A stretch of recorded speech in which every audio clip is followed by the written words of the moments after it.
The editor, Darren Jones, basically said lots of people on the forum were complaining about the lack of Atari coverage.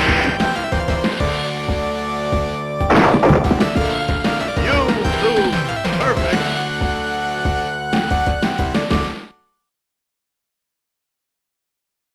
Kieren's blatant laziness in throwing together these books lets him down time and time again. His Fruit Machine Simulator ramblings for the BBC originated as a ZX Spectrum review, before having the most minor of changes made for his C64 book.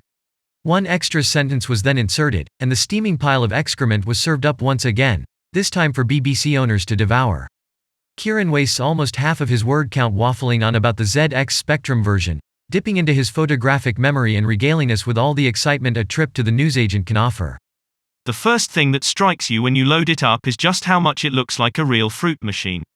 I can't help but wonder what the molerat expected to see from a fruit machine simulator. All three versions of the game feature completely different graphics and layouts, so it seems that anything with 3 wheels and a start button passes his lofty classification standards. You start with a £1 coin and a 50p, each go costs 10p and your winnings are added to a pot to be banked or spent. Wrong again, Kizza. If you'd actually played the game, or paid attention to the video you stole your screenshot from, you'd know that you start with 10 credits in the BBC version rather than the £1.50 featured in the ZX Spectrum release.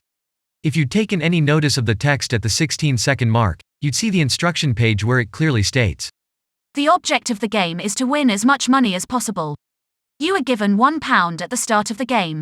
Do you go out of your way to deliberately troll the retro gaming community with your cut and paste garbage, or are you as stupid as you come across in your publications?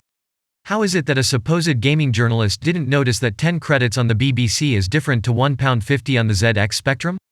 Fruit Machine Simulator might not appeal to all the adrenaline junkies out there, but everyone else should take a closer look. It might just surprise you. What might surprise us, Mr. Molerat? That you haven't played the game?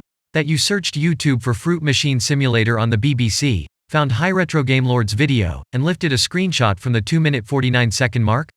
That you lazily awarded the game 7 out of 10, the exact same score as your other sham reviews? Would it surprise us that you put a bogus fair use disclaimer in your books, to try and cover your butt from the fact you misappropriated other people's work in your sham reviews? Would it surprise us that you can't handle any criticism of your books, and issue phony DMCA takedowns for anyone that highlights your endless number of mistakes? Would it surprise us that you'll happily show every page of someone else's book in your own YouTube videos, dishing out criticism with gay abandon, yet you can't accept any commentary on your own work? Yeah, an article on the Oliver twins, because we've never heard anything from the Oliver twins before, have we, at all? Yeah.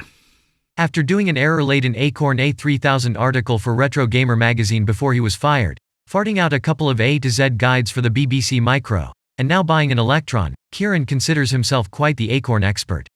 Sadly for the BBC Electron scene, they'll quite possibly be seeing a little more of the Laird in the coming months as he attempts to lie and blag his way in. Fortunately, it will only be a matter of time before his disregard for the system and his problematic behavior take over and he'll be out on his ear again. Surely we can expect a slew of ill-informed BBC-related publications, although thankfully, these will not waste valuable toilet paper and will only be available in PDF format, as is fitting of garbage so bad that he's not prepared to put his money where his mouth is anymore.